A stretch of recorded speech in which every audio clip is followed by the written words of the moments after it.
60 minutes of free live voiceover marketing Q&A?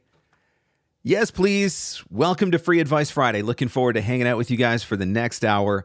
And the goal, as always, is to sit here and answer your voiceover business and marketing questions, as many of your voiceover business and marketing questions as I can get to.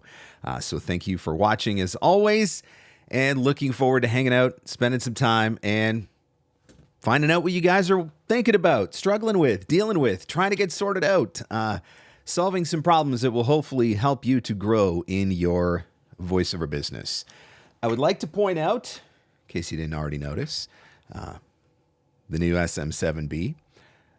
I was having some major plosive issues with the Rode Procaster that I was using. And people were commenting on it, understandably so. And I did my Making Money with LinkedIn masterclass last week, taught it live, and went back to listen to the recording to make a video of it. And the recording of it was so bad, it literally felt unsalvageable to me. And so I went on Amazon that night, ordered the SM7B, had it delivered the next morning so that it would be here in time for the next LinkedIn masterclass, and it went so much better. So hopefully this solves some of the problems that we were having with some major plosives, making the live streams and some of the other stuff that I was doing almost unpleasant to listen to. So we'll see. But anyway, that's what's up. So as I mentioned, I'm here to answer your business and marketing questions. So feel free, if you do have a business and marketing question for voiceover that you would like to get answered, type it in the comments. All I would ask is if you could put a capital Q before you type your comment. That way it just pops out for me. It's a little bit easier for me to see it in my stream. There is one thing that I wanted to talk about while we're waiting for some people to jump in and waiting for some questions to pop in. So I did my Making Money with LinkedIn masterclass last week. I talked about that, a fully updated version of the masterclass for 2024 to reflect so many of the changes that have taken place in LinkedIn. Lots of changes in the last couple of weeks, some more changes to come next month as well. But one of the questions that comes up every single time I teach this Making Money with LinkedIn masterclass is about whether or not you should leave your previous work history on your profile. And that can look like a couple of different things. If you are somebody who has gone full-time in voiceover after another career, do I leave my previous work history from my other career on my LinkedIn?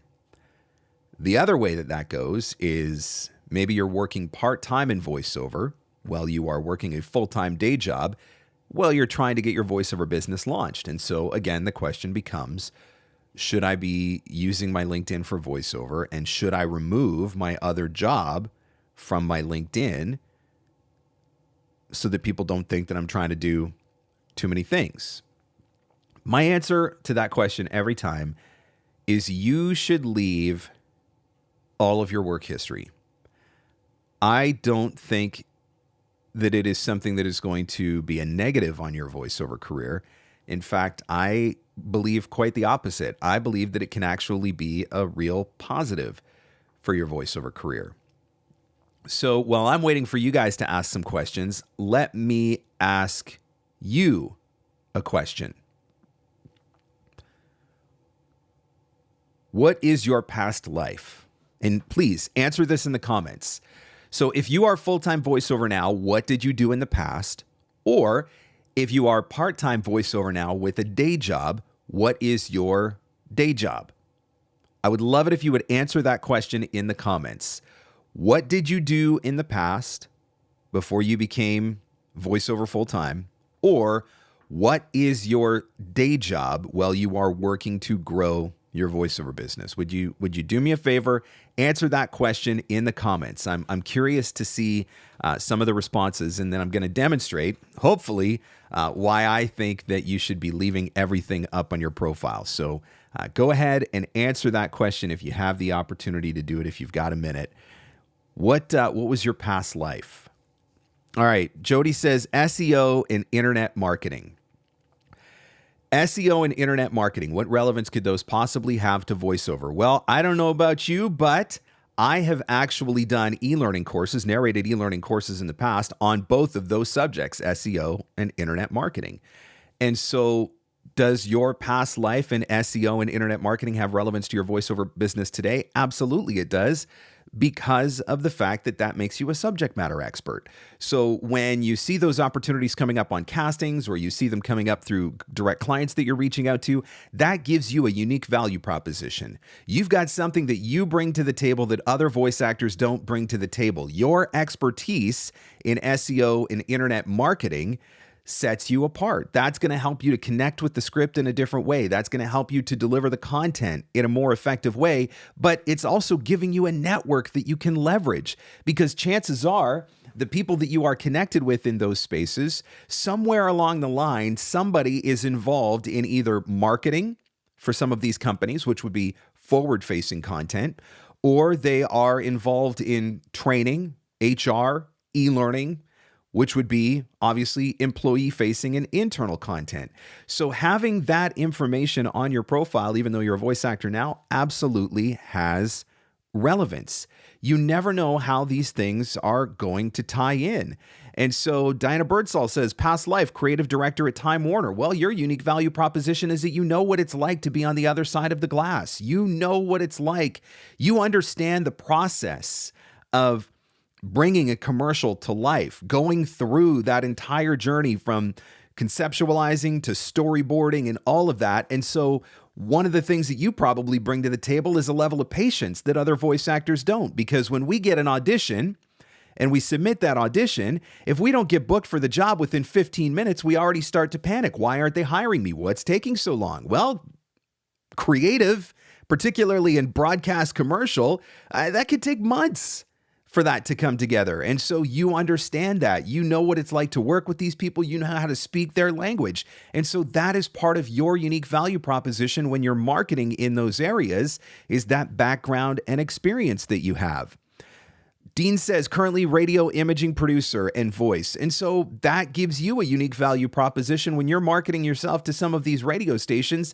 You understand that process because of the fact that you are already somebody who does this. You do the production side too. You are not just the voice. That means that you might be able to make some suggestions and offer some creative input. Maybe you've got some thoughts on what a particular piece of imaging might sound like. Or maybe when you're narrating, when they send you the script, you're giving them 3 or 4 different reads of that one particular line, because you know there's 3 or 4 different ways that that could be delivered. And so that becomes something that is a unique value proposition. That's something that you bring to the table that somebody that's not as experienced in that space would be able to bring to the table. Francis Cox says in his day job, he's a copywriter. All right. Well, I mean, that's obviously a unique value proposition when you're reaching out to companies. I'm thinking in particular, smaller companies that maybe haven't used voiceover in the past. And one of the things that they're going to push back with when you suggest to them, have you ever thought about using voiceover? They don't even know how this whole entire process works. Well, now you've got a couple of things that you can offer them. You can offer them voiceover capability, but you could also help them with writing their copy for their video, their commercial, their telephone system, whatever the case may be. So that's something that you bring to the table. That's a value add that you can bring to the table. That's something that some other voice actors, I'm not a copywriter, so that's something that I don't have to offer. So the idea here is just getting you to see and start to think about all of the ways that your past life might tie in to what you're doing today. Laura says she was involved in corporate IT sales.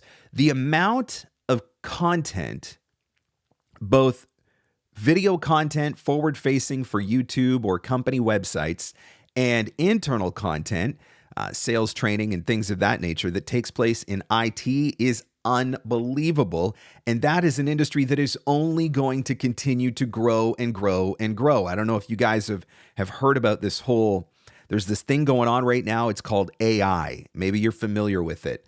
But it's a big deal right now. There's this one company, NVIDIA, maybe you've heard of them. Their stock's doing really well. People seem to be getting all excited about this AI bandwagon, and which all ties back to corporate and IT. You know, you might have heard what's going on here. But Laura, I'm saying to you, Your past background in corporate IT and sales, there's a network there that needs to be leveraged. Who do you still know that's in that space that is a decision maker, or who could connect you to a decision maker? Who do you know that is going to be able to put you in touch with the person at a particular company that is creating the sales training for the sales staff? I do a ton of sales training in the cybersecurity space. These are the videos that the reps have to watch before they're able to go out and sell the product, because it has to teach them all of the bells and whistles of the product or whatever. That kind of content is being created every single day. So who do you already know in your network?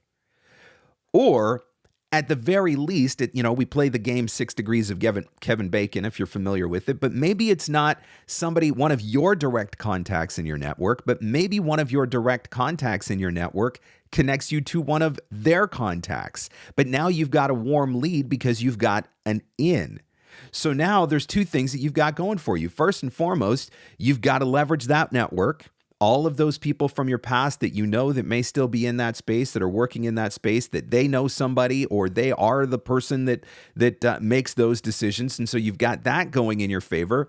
But then because you lived in that life and worked in that life, you already understand that content. You're going to sit down with these IT scripts and you're going to read through them, and you're going to know exactly what the different products are. You're going to know exactly how certain pronunciations are to go, and you're going to deliver it in so much more of an effective way. And so that's the idea behind this, is just getting you to realize that there are so many ways where your past life can intersect with your voiceover, or where your current day job can intersect with your voiceover while you are looking to build your voiceover business. And so don't overlook those things. Don't just assume that you can only be a voice actor in order to, or that you should only have voiceover on your LinkedIn profile in order to be taken seriously or considered legitimate. So just a couple of tips. Hopefully that gives you some direction to think. And, for the few of you that I answered for specifically, for those of you that were, maybe I didn't get to yours or whatever, you're also going to be able to figure out, okay, if that's the way it works, and you start to put the pieces together. Brainstorm that out, see how that works. Look for, one would be looking for unique value propositions. And I think one of the things that we misunderstand about unique value propositions is there's an assumption that we just have to have this one great big overarching value proposition. But my whole thing is, you might have 7 different unique value propositions for 7 different genres or 7 different sectors of voiceover. And that's okay too. So first and foremost, be looking at how does your past life create unique value propositions for you? And secondly, how does your past life or your current day job and the network and the connections that you have, how do you leverage those into potentially opening up some doors for voiceover? So something to think about. All right, let's move on with Free Advice Friday, because I want to answer your questions as well. By the way, if you're watching it and you are enjoying this, please do me a favor, hit that like button. It would mean a lot to me if you would hit that like button. Make sure you subscribe to the channel as well so that you get notified anytime I go live for Free Advice Friday, so you're not going to miss any of these live streams. First question of the day comes from Natalie. Are bigger national agencies on the coast really more valuable than smaller regional agencies? I guess it depends entirely on what you consider more valuable. Do LA agents get access to bigger opportunities than agents in Indiana? I mean, maybe that's the way it works. So if strictly getting access to bigger projects is where value comes from for you, then maybe you could make an argument for why you would want an LA agent. On the flip side, if you only book 1 job a year with your LA agent, but you book a dozen jobs a year with your Indiana agent, does that make your Indiana agent more valuable? So it's really a matter of perspective, I think, and how you look at it. Cody says, what are some actions we can take every day to improve our website's domain authority? Well, apparently we should be asking Jody Krangle this, because I see that she's watching and she's the one with the expertise in SEO. I know backlinks are a big one. Backlinks seem to make a big difference, and relevant backlinks are one of the things that make a difference. Blogging certainly can help. Blogging's hard though. Blogging is not an undertaking for the weak of heart. I did it for years. I did 5 days a week for many years. Then I did 3 days a week for many years. And then I burned out and didn't care if I ever wrote another blog ever again. But I mean, if you look at a website like Paul Strickwerda's website, I mean, that guy's got a ton of SEO juice on his website. Jody has a ton of SEO juice on her website. She comes up often page one for a lot of different rankings. And I know that she's blogging as well. So that's certainly one of the other things that you could be looking at.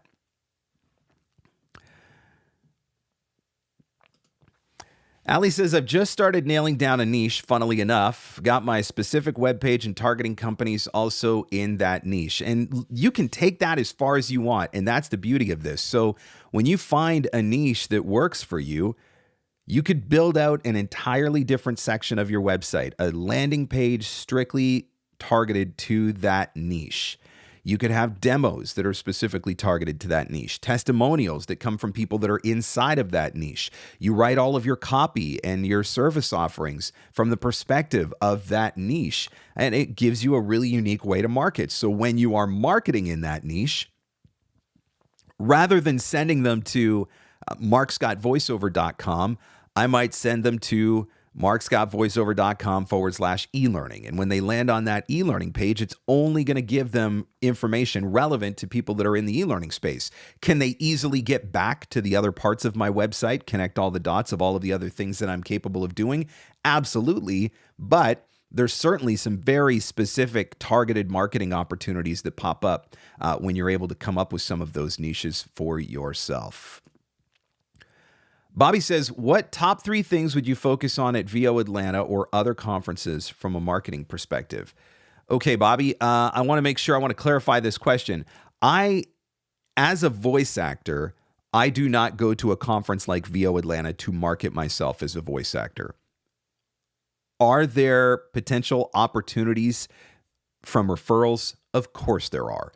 Those always exist. But from a marketing perspective, I mean, I'm primarily going to VO Atlanta to learn. I'm going as a student. I'm going to dive deeper into a particular niche or have the opportunity to work with a particular coach or have the opportunity to do a read in front of a particular agent. That's really what my objectives are when I'm going to a conference like VO Atlanta. So it's not really a marketing thing for me per se. Can you go and hand out business cards? Absolutely, you can. Can you go and network with some influential people in the industry? 100%. Can you get in front of some big name agents? Yes, you can. Can you get in front of some big name producers? Yes, you can. Should you be selling yourself to those people when you're at VO Atlanta? No, I would not specifically do that. But you can certainly get on their radar. If you have the opportunity to do a read for them in a session or something like that, and where they sit up and pay attention to you, there's certainly an advantage from that. But I wouldn't say that I'm specifically using VO Atlanta as a voiceover marketing opportunity as much as I'm using it as an education opportunity for myself and just looking for ways to grow and improve my craft.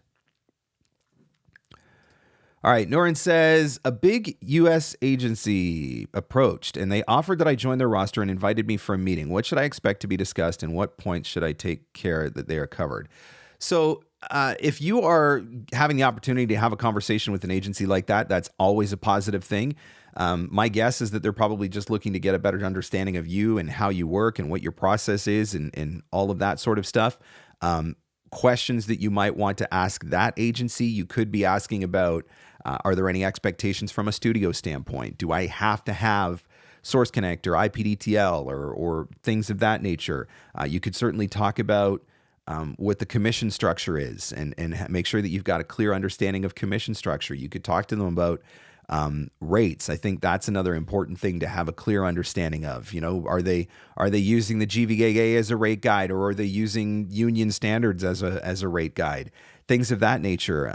I think you could potentially, I would certainly want to ask some questions about the expectations around availability, the process for booking out when you're not going to be available. Things of that nature are some of the questions that you could potentially ask as well.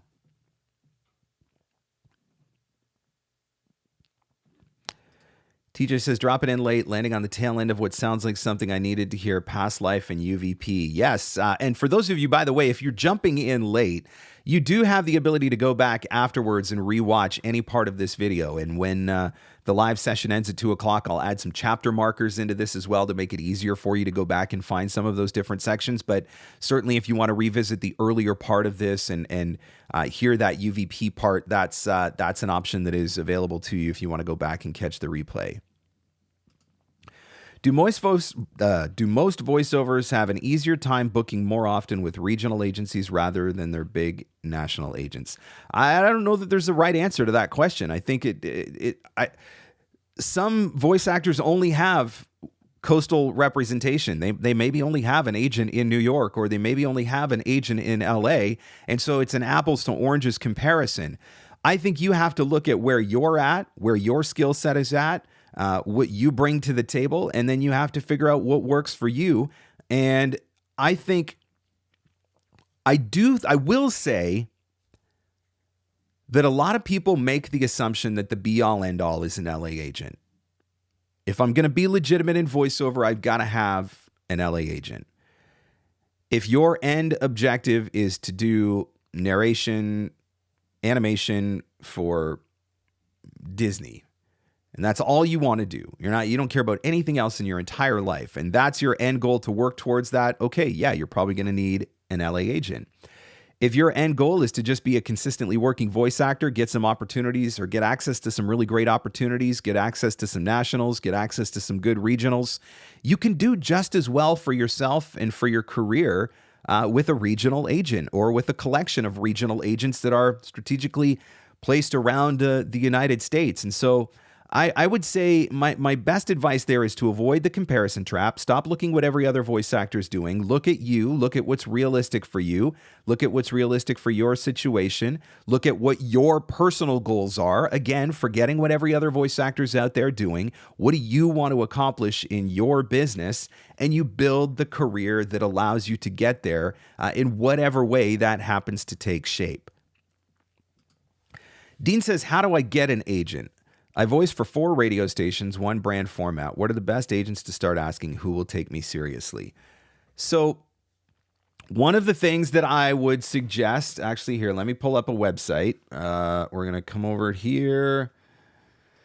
We're going to go to voiceactorwebsites.com. And we're going to come over to free VO tools and voiceover agent database.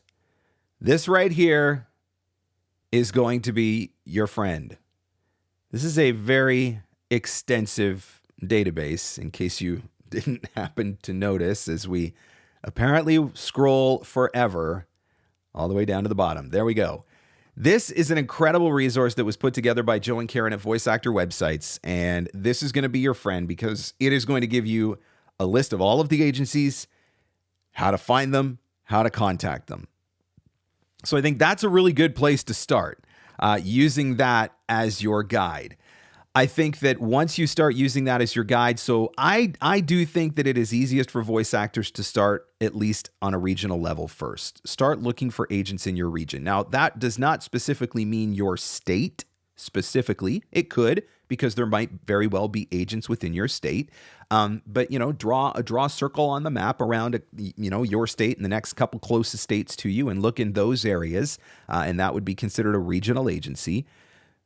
Look through those places. Look at the type of work that they're doing, and figure out whether or not that matches with the type of work that you're doing.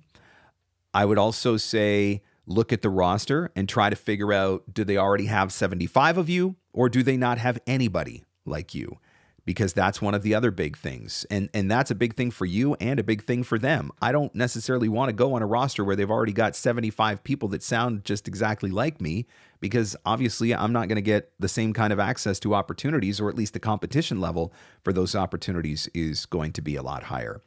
I would also encourage you to read through all of the website for the respective agent that you're thinking about signing up for.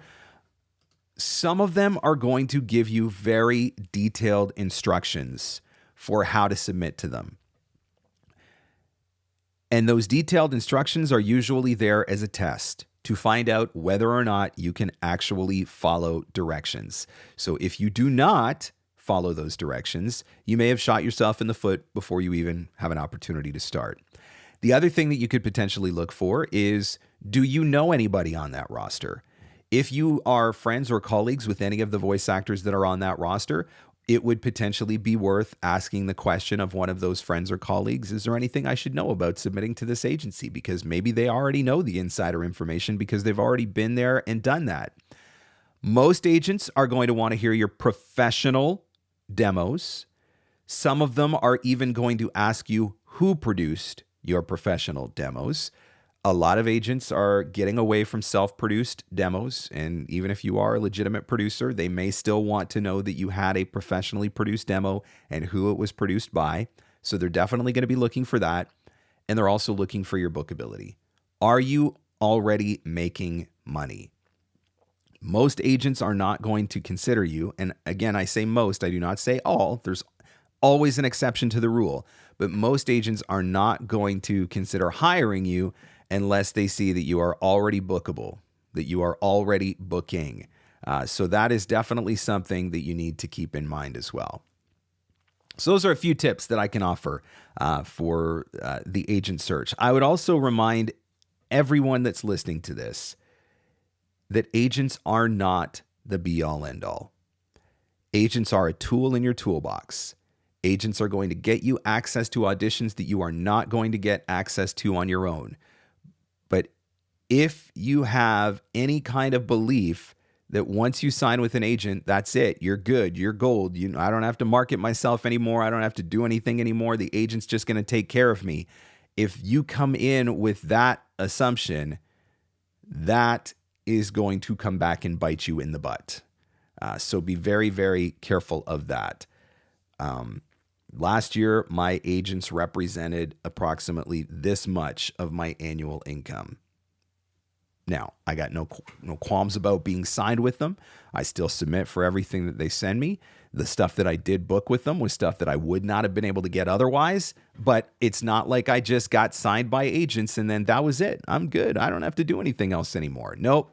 It's still very much your business. You are still very much in control. You are still very much responsible for your fate and the direction that your business takes. Again, guys, if you'd hit that like button for me, I can see there's like 43 of you watching on the live stream at this particular moment, but only 17 thumbs up. Come on now, give me the thumbs up. I want the thumbs up. I need the thumbs up. I crave the thumbs up. Let me tell you about a new free resource that I've got available for you at VOpreneur.com. If you go to VOpreneur.com/testimonials, VOpreneur.com/testimonials, you can download the VOpreneur guide to testimonials. Imagine that. This is a free resource that I put together that offers about a dozen different tips for both collecting testimonials and implementing those testimonials into some different marketing strategies. Testimonials are huge. That is the voiceover equivalent of that Amazon review.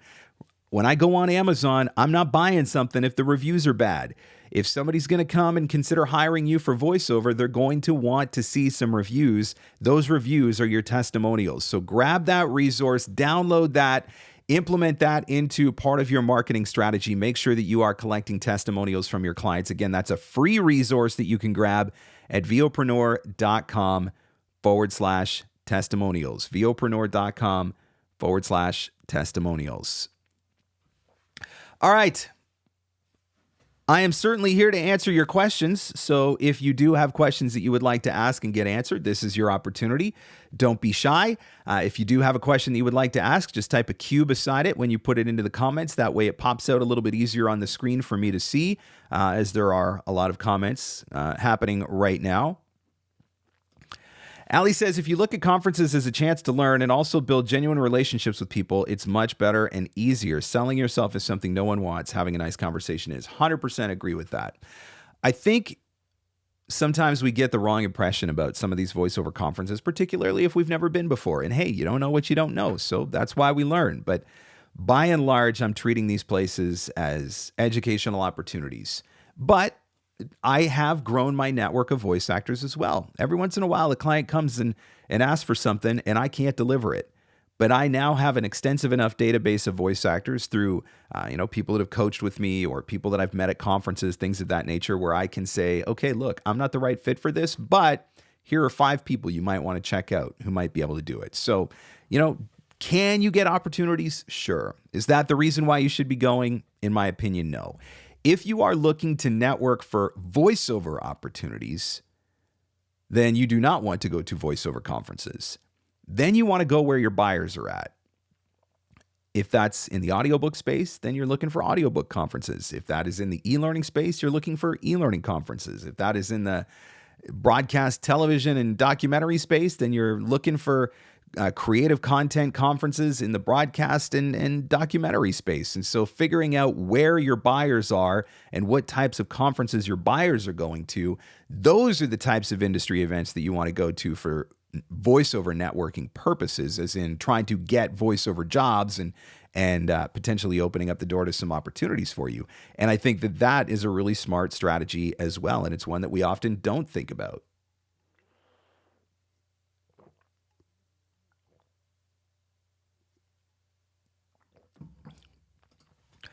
What genres make up the bulk of a blue-collar VO's workload? I don't know that there's any hard and fast statistics on this, but I would say that non-broadcast probably makes up the bulk of all voiceover workload. I don't think that has anything to do with blue collar, white collar, orange collar, pink collar, purple collar, dog collar, shock collar, whatever.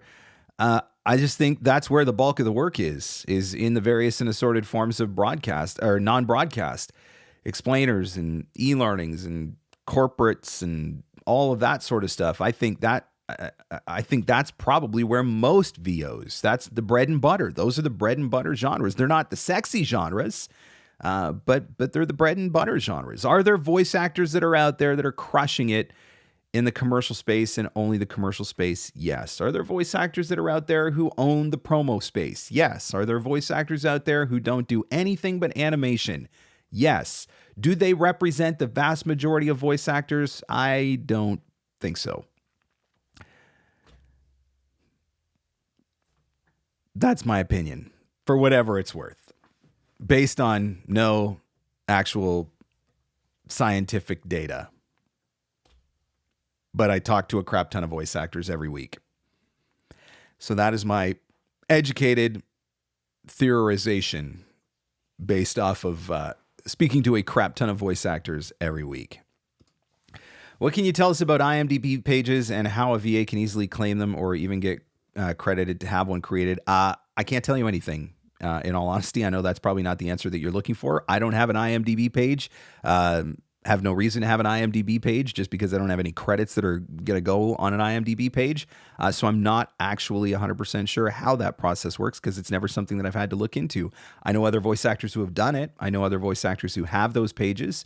And if you've got the appropriate credits in the broadcast space, gaming, video games, and things of that nature, then there's certainly potentially advantages to having one. I just can't tell you specifically what the process is. Sorry. You stumped me on Free Advice Friday. It's not very often that somebody can ask a question that actually stumps me on Free Advice Friday, but congratulations. You just did it, Sabi. And I wish that I could be of better help on that particular front. What else can I answer for you guys? What else would you like to talk about? What other questions do you have for Free Advice Friday? I've still got 27 minutes or so that I can hang out before I've got to go and get ready for my next session. I will mention, check out the brand new episode of the podcast, which came out yesterday, Business Fundamentals for Voice Actors. Tom Dheere is a guy that I love. I had the opportunity to see him speak several years ago. I think it was Mavo was the first time that I actually got the chance to see him speak. Really smart guy on the business side. Obviously a very gifted and talented voice actor, but a really smart guy on the business side. And Tom and I get into all kinds of stuff. We talk taxes and finances and budgets, and we're talking marketing in there. I mean, we cover a whole ton of stuff in that episode. It's not the sexy stuff that voice actors tend to want to talk about or think about, but it is absolutely the essential stuff because you are a VOpreneur. You are running a business. And so you need to understand some of these business fundamentals. So that episode of the podcast, again, it is called Business Fundamentals for Voice Actors. It is available wherever fine podcasts are given away for free. You can listen to that on Apple Podcasts, Google Podcasts, Spotify, Stitcher, Podbean. It's everywhere. And if you would like, you can, of course, also jump over to the YouTube channel, the VOpreneur YouTube channel, and it's right here. It's called Making Money, Keeping Money. That is the episode that I did with Tom Dheere. So check that one out if you'd rather watch the video version of it. But that is the new episode of the podcast, and it is definitely well worth the listen.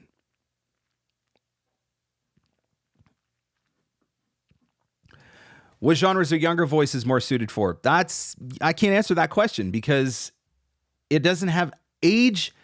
Often has very little to do with it.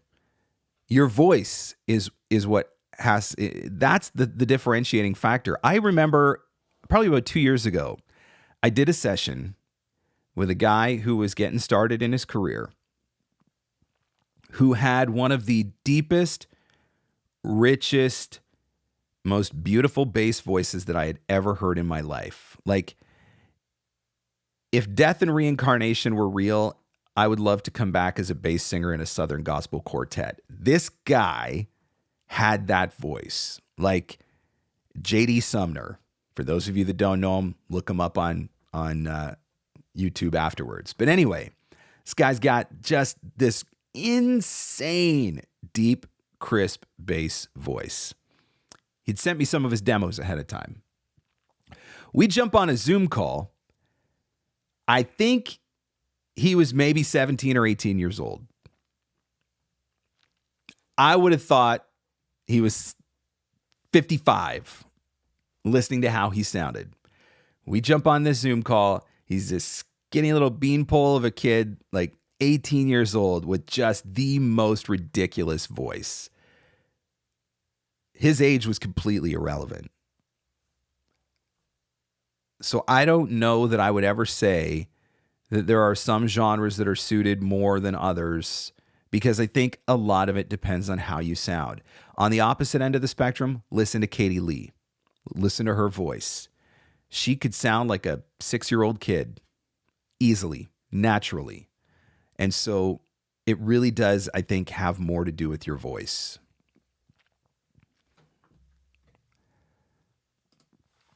Liz says, getting your financial habits in place is so important, especially at this time of the year here in the States known as tax time. Let me tell you, as someone who was stupid in his youth, as someone who got that letter from the government informing him that he had to pay taxes and was not prepared for it because stupid in his youth, you do not want to find yourself in that position. You do not want to find yourself in a position where you owe the government a healthy 4 or 5 figure sum because your business took off and you were not prepared for it. That's one of the things that Tom and I talk about. It is so important to understand some of these basic fundamentals, which we're not ever taught. From a very young age, we are trained to be employees. We are taught how to be employees, and employees go to work and collect a paycheck, and whatever that paycheck number is, that's how much money we get to keep because somebody else already took off all the taxes and sent the money off, and we don't have to deal with it. It's a very different scenario when you are self-employed. There's nobody else there that is taking those deductions off. There is nobody else that is out there sending that money to the government. That is on you to be responsible for and to figure out. And if you don't know some of those things, you will find yourself in a very messy situation. Been there, done that, got the stupidity card. That's why I'm here to teach you guys so that you don't make the same mistakes that I did. Grace says, what's the latest in business cards? What should a business card include? I'm overwhelmed with all of these different things, Popple, QR codes, et cetera, et cetera. I will admit, I have always been a fan of QR codes. which maybe is a reflection of my age. I'm not entirely sure, but it just makes sense. You give me a business card and you give me a URL. I look at the business card from Mark Scott. Oh, markscottvoiceover.com. I go into my computer and type MarkScott, and I start typing, and then the page doesn't load. I'm like, what the heck? Why doesn't the page load? Oh, because it's not MARK, it's MARC. And so then I got to go back and type it all over again. And I'm trying to do this on my phone, and it's a pain in the butt. Or I can just hold this up, scan, boom, instantly there. QR codes just make sense to me. So I am still a fan of QR codes. In fact, I just ordered 1,000 postcards for VO Atlanta for one of the sponsorships that I'm doing at VO Atlanta. And there are two different QR codes. There's a QR code. It's a two-sided postcard. There's a thing on the front. There's a thing on the back. Each one of them has their own unique QR code. I just think it makes things easier. I really do. I think it makes life easier. So I am still a fan of QR codes in that regard. I think the other thing I would say about your business card is leave breathing room. Don't over-design it. Leave breathing room. You do not need to have all the information on your business card. You just got to have the most important information on your business card. If I can get your website or your phone number, I can get everything else.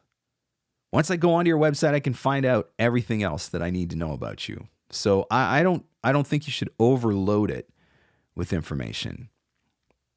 Some of these digital business cards, they're kind of neat. I do have a contact record filled out in my phone. I still don't know how I feel about walking up and, booping phones with somebody and my stuff just automatically transfers. That still freaks me out a little bit. Again, maybe I'm just an old fart. But yeah, when it comes to old school business cards, I think they still have a place. And I am a fan of QR codes, but that maybe is just me. I don't know. Dinah says, setting up the Apollo CRM, it has a great sequencing option. I'm slightly worried about the cold emails not being really customized to each person's business. How do you tackle that? This is a really good question, Diana, because I know a lot of people are a big fan of Apollo. I have used Apollo for some different things, mostly for lead generation. I haven't specifically used it for their sequencing, but I do know that there are very powerful sequencing options that are built into it. I'm going to tell you my take based on how I run my business and do my marketing. If I were going to use something like Apollo, I would probably still personalize the first email every time and then drop them into a sequence. Once I've got that personalized email sent and hopefully I've solicited a response from them, at that point, some of the information can be a little bit more generic, so to speak. And so then I would build a funnel around that. Or I could build a follow-up cycle that could be a little bit more generic again. But I'm still, and maybe it's just me, I'm still going to want to write that first email every time and try to personalize that first email every time. And I will tell you, I have tried one sequence in Apollo just to familiarize myself with the software. And I targeted instructional designers, and I wrote what I thought, anyway, was a really good introductory email that was still generic, but it was personalized because it was very targeted, very e-learning specific, addressing a very specific subject matter. And so even though it wasn't, personalized necessarily to the individual, there was still a lot of personalization behind it. I got one response. Now, that was one response out of 50. So not a huge sample size, but one response. And I just feel like, and I could be wrong because it could be Apollo too. I've had issues in the past with Apollo not always getting good email addresses. So that's something else to think about. But the one thing that I just kept coming back to was that first email just wasn't personalized enough. It just landed like any other email. Drop it in an inbox, and it wasn't personalized enough. Was that the reason? I don't know, but it feels like that was probably the reason. All right, let's see. Jason says, where do you go when you feel stuck or not sure what the next step should be? I've been stumbling around in the dark for a few years now. Many mistakes made, trying to avoid making more. Thanks. It might be time to talk to a coach. And if it's on the business side, book a session with a business coach. I do coaching. Tom Dheere does coaching, the VO strategist. I was just talking about Tom a couple of minutes ago. He's on the podcast this week. That's what guys like him and I do. That's part of what we do is we kind of, for me, I could speak specifically to my sessions in instances like that. Usually there's an element of verbal diarrhea where you just kind of and just put everything out there. And then once everything's out there, I can kind of sit and sift through it and be like, okay, here's the next 3 action steps for you based on everything you've told me. And that's part of what I do. So certainly looking at a booking a session with a coach might be the way to go. But hey, that's not possible for everybody. Coaching is expensive. I understand that, not everybody's got $175 or whatever it is to put down for an hour-long session. So I could tell you that one of the biggest things for me is books. I read a ton. It's February the 23rd. I think I've already read 6 books this year. I read a ton. And that's how I've learned a lot of what I've learned. And so if you're feeling stuck in a specific area, are you feeling stuck specifically on the entrepreneurial side, on the sales side, on the marketing side, whatever it is? If you're feeling stuck in a specific area, finding a really good book on that particular subject matter, sometimes that can be the thing that gives you your light bulb aha moment.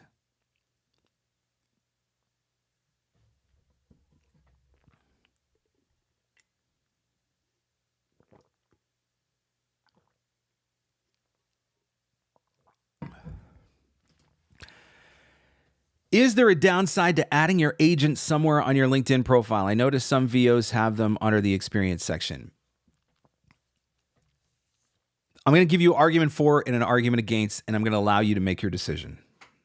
Not that I was ever going to tell you what decision to make anyway, so that sounded really awkward. But anyway, I'm going to give you an argument for and an argument against. An argument for having your agents is that they do present a level of credibility. When I can go onto somebody's website, go onto a voice actor's website or their LinkedIn profile or whatever, and I can see that they have legitimate representation, that immediately steps them up a notch for me from a voiceover standpoint, because you don't get represented, generally speaking, unless you're good and booking and bookable. So the argument for is that having them there gives you credibility. The argument against including agents on your website or your LinkedIn is, if I am doing the work to get eyeballs on my pages, so I'm out there doing the marketing, driving traffic to my website, driving traffic to my LinkedIn profile, etc.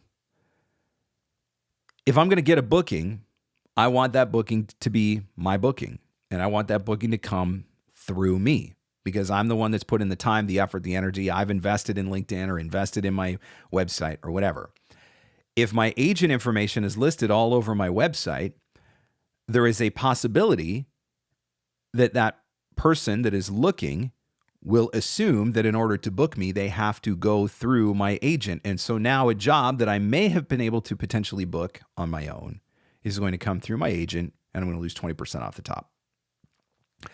I'm not saying either one of those situations is right or wrong. I am just saying here's an argument for and here is an argument against. Take those things into consideration when you make your decision. I'm targeting medical e-learning, struggling with job titles for LinkedIn. It's still instructional designers and e-learning developers. I really do think that it's still instructional designers and e-learning developers. I just think it's the companies that they're at. And so I think there's 2 different ways that you can go about that. I think you can look for production companies that specialize in the medical e-learning, which there are companies out there that do that. And I think the other option is just targeting specific companies. Come up with a list of the top 100 healthcare systems, pharmaceuticals, etc., and then use LinkedIn or Google searches to find instructional designers and e-learning developers at those companies and then start building some direct relationships.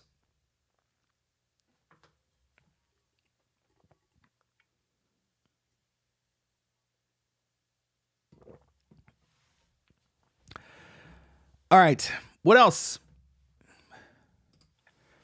Big B says, I wish I had that ability. I'm lucky to get through one book each year. It can be a fascinating book and it will still put me to sleep. Not my forte. Hey, I understand that. Okay. Flip side, podcasts. I love podcasts as well. And most of the podcasts that I'm listening to are in the business, entrepreneurial, and marketing spaces. And there are no shortage of amazing podcasts in those spaces.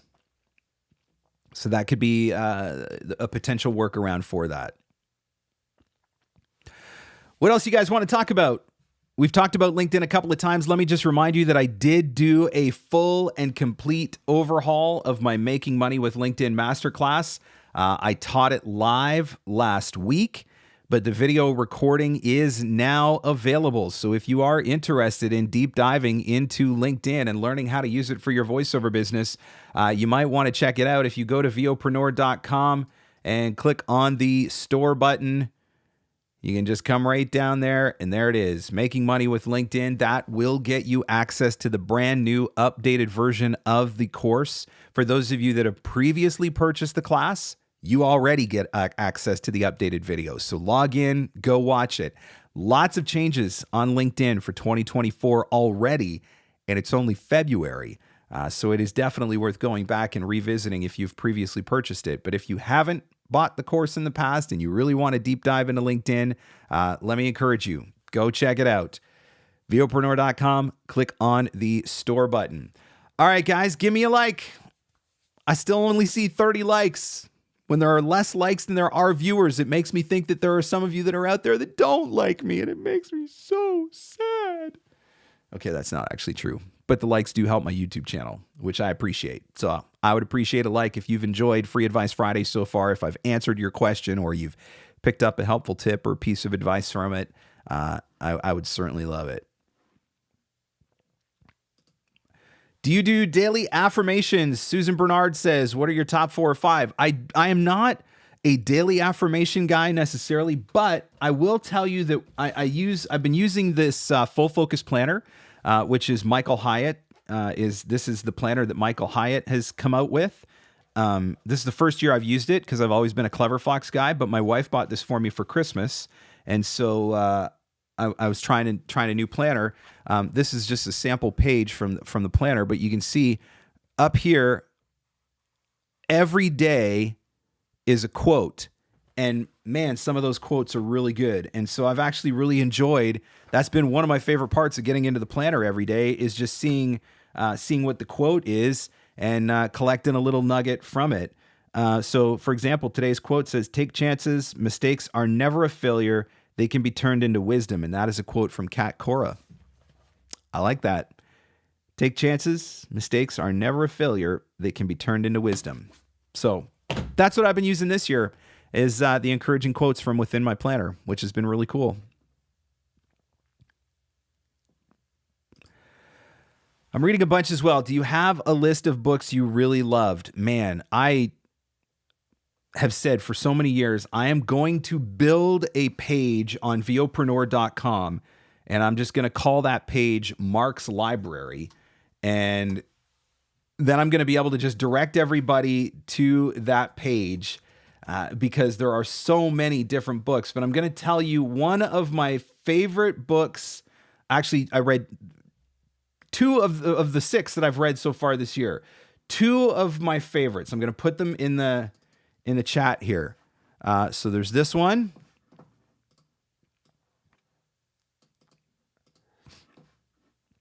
Hang on. I'm typing. Here we go. Happy Sexy Millionaire, which I'm just going to tell you right now is probably not what you're thinking. So don't judge it by the title. Just buy it and read it. But I was actually prompted to get Happy Sexy Millionaire because my dear friend, Kate Nealand, whom I call HRH, Her Royal Highness, because she's British. And so obviously everybody that's British is royalty. in my mind. But Kate Nealand sent me this book as a Christmas gift, and it is called The Diary of a CEO. I loved that book. It was so good.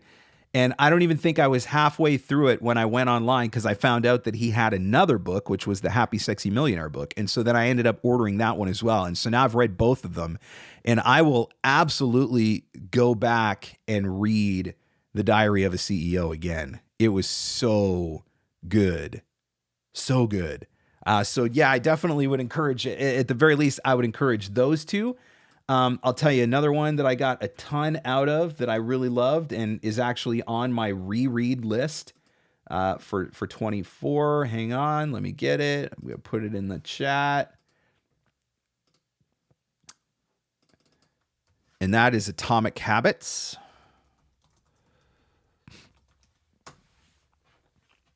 That was another one. Fantastic. Absolutely recommend.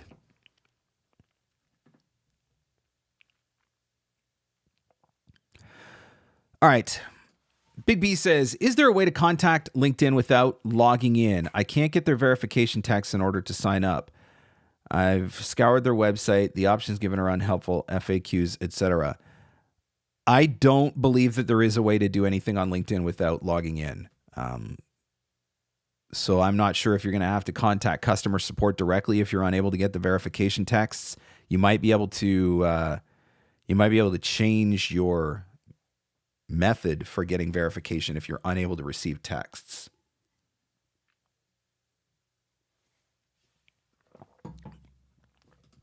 Loved Atomic Habits.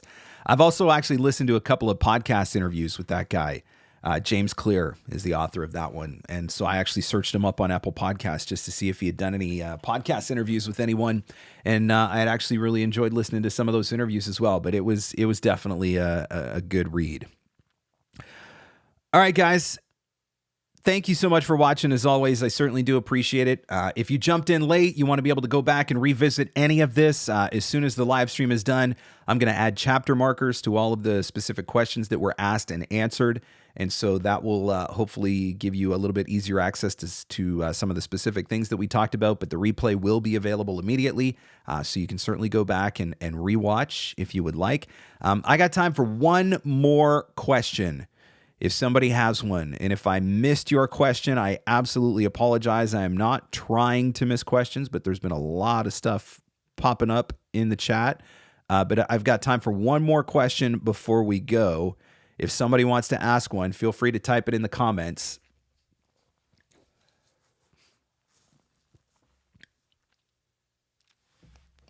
Thank you for watching as always. I appreciate it. Thank you for listening to the podcast. I appreciate it. Check out the new episode with Tom Dheere. Absolutely fantastic. Absolutely essential information that every voice actor needs to know and needs to understand. You got to get the money stuff right. You've got to get the money stuff right. But that was only one part of what I talked about with Tom as well. So make sure you go back and check that episode out because we definitely talked some interesting marketing strategies and things of that nature as well. Tim says, how important is load speed for my website? Load speed is important. It's one of the things that factors in for your SEO ranking. It's one of the things that factors in for your mobile friendliness score, and your mobile friendliness score factors into your ranking as well. So you definitely want to make sure that you've got a good load speed on your website. And if there's anything that is slowing your website load speed down, that's something that you might want to look into. Google has a free tool that you can go and run the test to see what your load speed is and whether or not, you're in the green or whatever. But it would certainly be something worth checking out because, yeah, that can impact your SEO score. Oh, look at you, Liz. Just got Diary of a CEO on Kindle. Let me know what you think about it because I absolutely loved it. It was a fantastic book. He's got a podcast as well, which I did not know. I don't know how I did not know that. So I'm looking forward to diving into some old episodes of his podcast as well and getting on the subscription list for it now too. Because, if the podcast interviews are even remotely as good as the books were, then I'm definitely looking forward to learning some things from our dear friend, Stephen Bartlett. Great book. Great book. It was one of those ones, every once in a while you get one that you just don't want to stop reading. that was one of those for me. I just did not want to stop reading. Small chapters, easily digestible, tons of actionable practical advice, which if you guys know me, you know I'm all about actionable practical advice. So it was definitely a good one. All right, guys, that's it. I got to jump out because I got a couple of sessions this afternoon that I got to get to. But thank you so much for watching as always. Will there be Free Advice Friday next week? That's a good question. Let me check my schedule. I think I'm going to be able to do Free Advice Friday next week, which will be March the 1st. What? How is that even possible? So yes, hopefully, if all goes according to plan, I will be back for Free Advice Friday next Friday afternoon. I'll see you right here live on YouTube at 1 p.m. Eastern to answer all of your voiceover business and marketing questions. In the meantime, listen to the podcast, the Everyday VOpreneur podcast, wherever fine podcasts are given away for free. Hit the website up as well, VOpreneur.com. Whatever you decide to do this weekend. As always, have fun, stay safe, and go find some leads.